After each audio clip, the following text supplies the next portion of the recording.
안녕하세요. 자, 9월 모의평가를 가지고 문제를 내용과 한번 전맥시켜 보도록 하겠습니다. 23학년도 9월 모의평가. 자, 기억 선지부터 먼저 보는 게 좋습니다. 갑의 역할 갈등과 을의 역할 갈등이 나타나 있다. 자, 보면은 갈등 돼 있죠, 그렇죠? 그래서 여기 또 고민 돼 있죠. 그러면 이 경우는 이제 갑은 이렇게 돼 있죠. 갑은 갈등을 하고 있다. 이렇게 보니까 다른 직원들과의 갈등이죠. 그러니까 역할 갈등이라고 하는 것은 지위로부터 비롯된 역할이 서로 충돌이 생길 경우, 이런 경우입니다. 그렇죠. 먼저 뭘 해야 될지 이런 우선순위를 결정해야 된다든가, 또는 특정한 상황에서 두 가지 요구를 해오는 경우 있죠. 그럴 경우 나는 어떻게 하지? 이런 고민, 이런 갈등, 이런 것 같으면 역할 갈등인데, 지금 다른 직원과의 어떤 대립이죠, 이 경우는. 그래서 역할 갈등이 할 수 없습니다. 그런데 이 경우는 이제 을의 경우는, 을은 이제 역할 갈등이라고 볼 수 있겠죠. 왜? 자, 먼저 첫 번째, 중간 관료로서의 그러한 역할, 그 다음에 노동조합에서 하는 회사 동료로서의 역할, 이 두 가지 역할이 서로 충돌이 생기게 됩니다. 그래서 을은 역할 갈등이 나타났지만 갑은 아니죠. 그래서 틀렸습니다. 그 다음에 갑과 을이 모두 소속된 자발적 결사체가 하나 있다. 자, 갑과 을이 모두 소속된,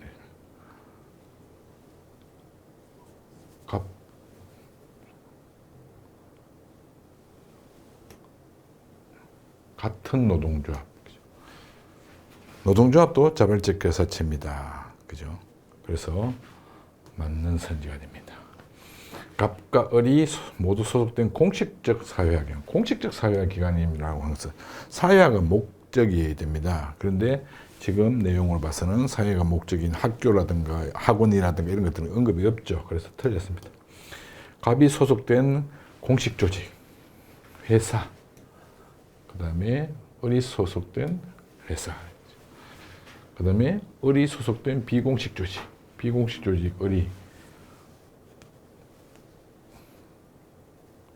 을은 자신이 활동 중인 회사 내 사진 동호회, 이게 을이 소속되어 있는 거죠. 그죠? 그래서 을이 소속된 비공식 조직이 나와 있다. 비공식 조직이라는 것은 공식 조직 내에 위치한 자발적 결사체입니다. 그 중에 친목 도모를 위한 자발적 결사체가 바로 비공식 조직이죠. 그래서 답은 니은, 리을 이렇게 해서 4번이 정답이 되게 됩니다. 그 다음에 이제 11번.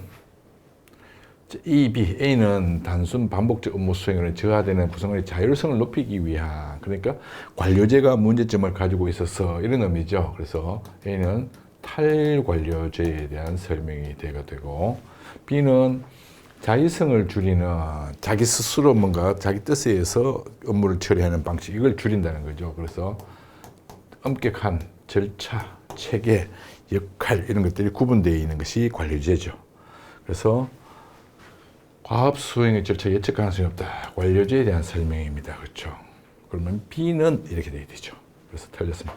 공식적 규약과 절차의 구성을 통제한다. 마찬가지 관료제에 대한 설명입니다. 업무의 표준화, 세분화, 관료제에 대한 설명이죠. 그래서 B는 이렇게 시작했으니까 3번이 정답이 됩니다. 그 다음에 상향식, 이러면 의견 수렴 형태죠. 이것은 탈관료제입니다. 그렇죠? 관료제는 하향식, 명령 하달 방식이 되게 됩니다. 그 다음에 연공서열은 관료제에 대한 설명이고, 성과에 따른 보상은 탈관료제에 대한 설명입니다. 그래서 3번이 정답이 됩니다. 22학년도 6번 문제. A와 C는 자발적 결사체, A와 D는 공식 조직에 해당합니다. 집단을 한번 분류하거나 설명해 보세요. 이렇게 돼 있죠. 그죠? 그러면 A와 C는 자발적 결사체, 자, 자발적 교사체는 지금 자발적 교사체가 노동조합하고 그 다음에 사내 동호회 이 두 가지가 자발적 교사체죠. 얘들 둘은 자발적 교사체입니다. 그죠? 그러면 A와 C가 자발적 교사체가 되겠죠. 그 다음에 A와 D는 공식 조직의 A와 D 공통 분모가 A입니다. 그죠? 그러면 공식 조직에 해당되면서 자발적 교사체 해서 여기는 노동조합이 되겠죠. 그러면 자연히 C는 사내 동호회가 되고 그 다음에 D는 회사가 되고 그 다음에 남아있는 B는 가족이 되는 거죠. 그죠? 그래서 전인격적인 이러면 전인격적인 것은 가족에 해당되는 겁니다. 그죠? 그 다음에 그러니까 탈퇴가 비교적 자유로운 집단 이러면 자발적 교사체.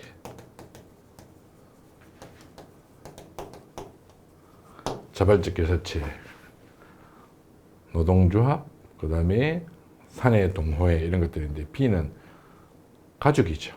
가족은 자유롭게 가입하고 자유롭게 탈퇴할 수 없습니다. 그죠? 그래서 틀리게 됩니다. B가 아니죠. 그 다음에 공식 규범을 통해 구성을 통제하는 집단에 해당됩니다. B 가족이죠. 그런데 아니죠. 그래서 C가 만약에 C가 뭐죠? C도 아닙니다.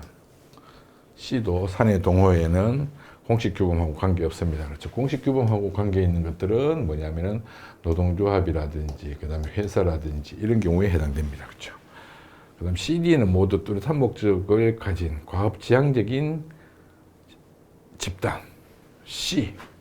C가 사내 동호회, 그다음에 D는 맞을지 모르겠지만, 그죠? D는 맞을지 모르겠지만, C는 친목 도모를 위한 동호회이기 때문에 단정할 수 없게 됩니다.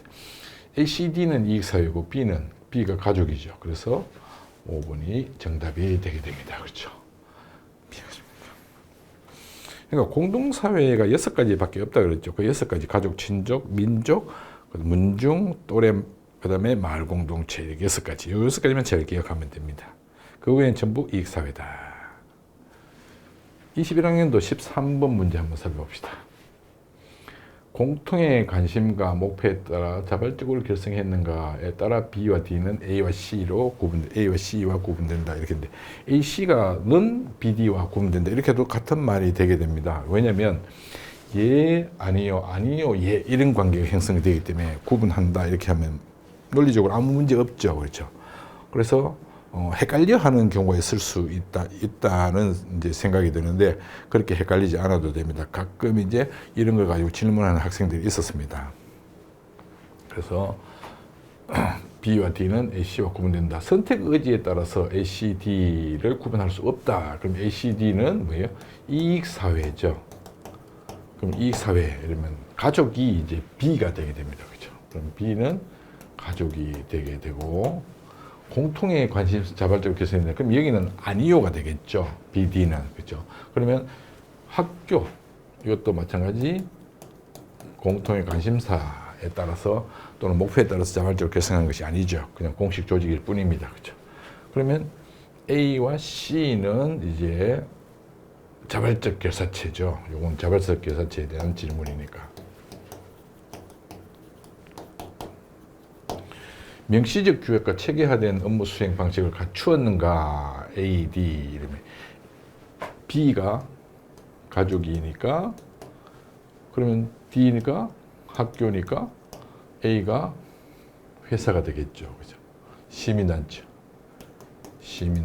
되고 그러면 자연히 C는 산업의 동호회가 됩니다. 그죠? 이렇게 되는 거죠. C는 공식적, 여기서 공식적 사회기관은 학교밖에 없습니다. 그렇죠? 학교. 그래서 틀렸습니다. 공식적 사회기관은 학교밖에 없죠. 학교는 D, A는 2차 집단. 자, A가 시민단체죠. B는 1차 집단. 맞는 겁니다. 그렇죠. 그래서 2번이 정답이 되게 됩니다. 가족은 1차 집단이죠. 공동사임에서 1차 집단입니다. 가족은. 그 다음 D가 뭐예요? 학교죠. 학교는 A에 비해 가입과 탈퇴가 학교 가입 까다롭습니다. 시험 쳐야 되고 배정 받아야 되고 뭐 이런 절차들이 있고 내가 그만두고 싶다 해서 그냥 나 학교 안 나겠습니다 이런 게 서류 다 꾸며야 되죠. 그래서 탈퇴가 자유롭다 이렇게 할 수 없죠. 그러니까 A가 시민단체, A가 오히려 자유롭습니다. 그렇죠. 그래서 틀렸습니다. 그다음에 비공식적인 통제가 일반적이다 이랬을 때 비공식적인 통제가 일반적인 경우 가족이 대표적인 경우죠. 근데 학교는 이렇게 되어 있으니까 학교는 규율이나 절차가 딱 정해져 있습니다. 그렇죠. 틀렸습니다. 그 다음 AD는 이익사회. 아니죠. 지금 여기서는 공동사회가 하나밖에 없습니다. B밖에 없죠. 그리고 나머지 A, C, D는 이익사회입니다. 그래서 틀린 게 됩니다. 정답은 2번이 됩니다. 20학년도 8번 문제 한번 살펴보도록 합시다. 사집단은 결합 의지에 따라 1차 집단, 2차 집단. 이렇게. 결합 의지는 공동사회, 이익사회죠. 그렇죠. 공동사회, 이익사회. 이렇게 나누어지고, 접촉 방식에 따라서 1차 집단, 2차 집단. 1차, 2차, 이렇게 나눠지죠. C는, 모든 C는 B에 해당하고, 모든 C가 B에 해당한다. 그럼 이게 C가 되겠죠. 얘가 C가 되고 얘가 B가 될 겁니다. 그렇죠? 왜? 2차 집단은 모두 이익사회죠. 2차 집단은 모두 이익사회이기 때문에. 그래서 모든 C는 B에 해당되고 DS의 인과관계는 DS의 인과관계 D가 이제 가족입니다. 그렇죠? 공동사회. 그러니까 A가 가족이 되고 B가 이익사회고, 그죠? C가 2차 집단이고, 이렇게 되는 거죠. 그 다음 D는, D가, 이게 이제 가족이 되네요. 그죠? 그러면 A는 뭐예요, 이제? A는 결합 의지에 따라 공동사회, 이익사회. 뭐예요?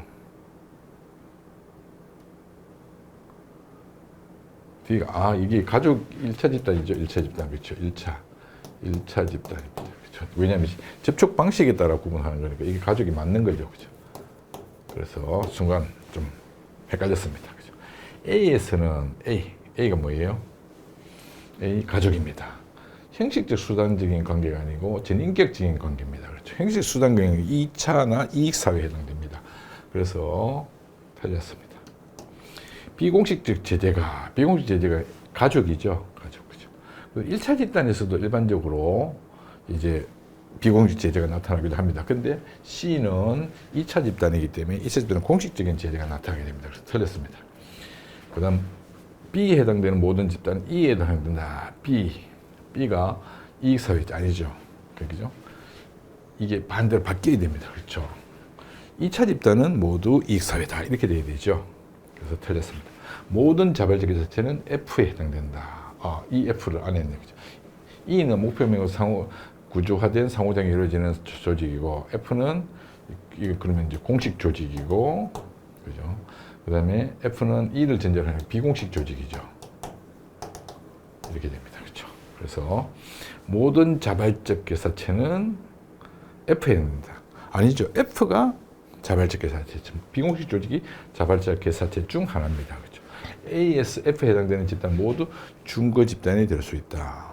무엇이든 모든 사회 집단은 중거 집단이 될 수 있습니다. 이게 가장 보편적인 논리인데 헷갈리기 쉽죠. 잘 기억해 둬야 되는 그러한 선지라고 볼 수 있습니다. 그렇죠? 19학년도 16번 문제 한번 살펴보도록 합시다. A에 대해서 한번 알아봅시다. 했을 때 구성원 간의 접촉 방식에 따라서 A, B. A는 과업지향적이다. 그러면 2차, B는 1차 이렇게 되는 거죠. 그렇죠? 접촉 방식이나 친밀도를 가지고 1차, 2차로 나눠지니까. 그 다음에 사회집단적 목표가 뚜렷하고 규범과 절차가 체계화된 집단을 우리가 공식 조직이라고 하죠. 그렇죠? 공식 조직 속에 구성원들 중에 임금을 받아 자발적으로 형성된 것을 우리가 비공식 조직이라고 하죠. 자발적 결사체 중에서 이 공식 조직 내에 위치하고 있는 거죠. 그래서 B에는 공식 조직, 1차 집단은 공식 제재가 아닙니다. 그렇죠? 노동조합은 A이면서 2차 집단이면서 D, 비공식 조직이다. 아니죠. 비공식 조직은 아닙니다. 공식 조직입니다. 노동조합은. 그렇죠. 그래서 틀렸습니다. 그 다음에 또래 집단은 B이면서 C, B. 1차 집단이면서 C, 공식 조직 아니죠. 그렇죠. 공동사회입니다. 그 다음 4번 B는 B, 1차 집단은 D와 달리 1차 집단은 가입과 탈퇴가 자유롭지 않습니다. 그렇죠. D, 비공식 조직은 오히려 가입과 탈퇴가 자유롭죠. 이렇게 바꿔야만 맞는 선지가 됩니다. 그럼 저희는 이제 5분만 남게 되는데 5분이 왜 맞는지 한번 확인해 봅시다. D, 비공식 조직은 C의 과학 효율성을 향상시키는데 이게 이제 긍정적인 측면이죠. 비공식 조직의 긍정적인 측면. 반면에 부정적인 측면은 오히려 이 어떻게 보면 구성원의 목표 달성에 방해가 되는 경우도 있게 됩니다. 파벌이 형성되든가 이렇게 되면요. 그래서 5번이 정답입니다. 이렇게 해서 살펴봤고 다음 시간에 이제 6월 모의 평가를 가지고 확인해 보도록 하겠습니다.